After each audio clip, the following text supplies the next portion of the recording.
How's it going, my fellow brothers and sisters? I hope you're doing fantastic, phenomenal wherever you are. Listen up, be honest with me.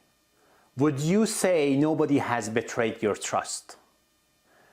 Would you say you lived in heavens and you've been pampered by angels and nobody has betrayed you, has mistrusted you, has taken your money, has taken your love? Listen up, this is real life. We live in tribulations. This is earth. Welcome to earth. And the truth is, in our lives, in daily lives, we get traumatized so prevalently. For me personally, if I want to dig into it, every day there is something I can get annoyed with. At least I don't remember a day which everything has been impeccable. That's too idealistic. And then you would say, hey Bobby, how on earth this is relevant to my financial success? Are you joking with me? This is the most important thing. A lot of people say, okay, think about it, and I think it's a hype. People talk about mindset and it's important, and I said to you it's more about positioning, I would claim, and I would say more important than that is mindset. Than mindset is heart set. I'm adopting Robin Sharma's terminology for finance, and I'm relating it to finance and financial prosperity in here. Meaning, if we are angry, we are rejected, we don't even have the energy to move as fast as we want to. So for us, for example, we do a lot of sales, a lot of marketing sales.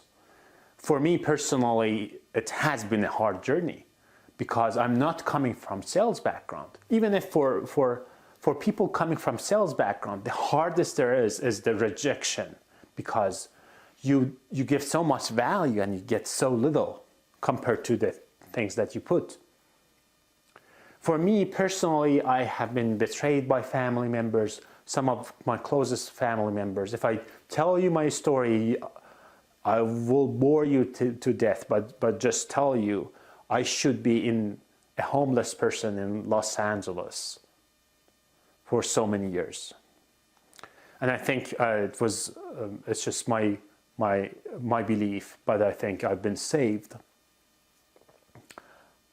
through different means. But also, I want to tell you, there's ways. Some people call this emotional mastery. So for myself, I had, and I still somehow have, dealt with anger issues. In Napoleon Hill famous book, Think and Grow Rich, there's a chapter called Sexual Transmutation.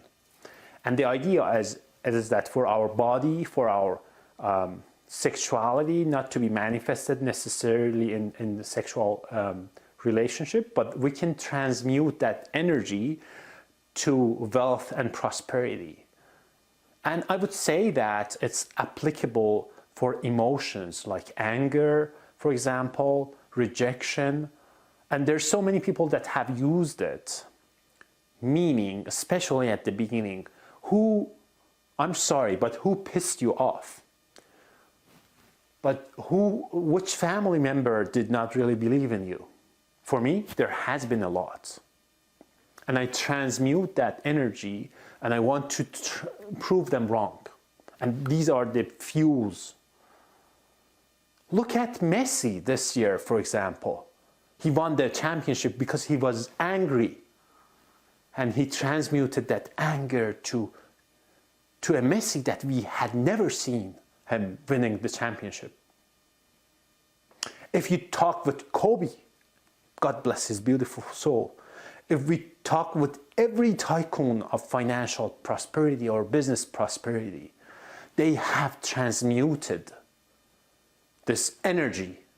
Because let's be honest, we don't have that much energy if we want to be just living a complacent life. We need extra, more energy, both physically, we're gonna talk about it, health, but also emotionally. So this is how it's related. There's ways to do that, of course. One of the methods is called AFRO. And it's about awareness. So let's say you get rejected. Somebody pisses you off. Awareness, and then feeling, and then releasing, and then ascending. I'm referring to the work with my favorite author of all time, Robin Sharma. But Tony Robbins, Joe Dispenza, a lot of people. I have a friend, her name is Mitra, in our Persian community. She talks about that. She's actually a grief coach, a fantastic grief coach. If you wanted, you can work with her. But be aware that these things do matter in financial life. Don't think that everybody is love and everything is blossoming. Work on your emotions and transmute them. Let's transmute that. And there's ways to do that. And you need to know how, but more importantly, you need to have people to help you do that. That's how it's linked to it. Thank you so much. But remember, we're gonna talk so much more, and we're gonna talk about another item, which is health. And you would say, hey, Bobby, how is health related to financial prosperity? And I would say, it's so vastly and deeply important and intertwined, and we'll see why. Thank you so much.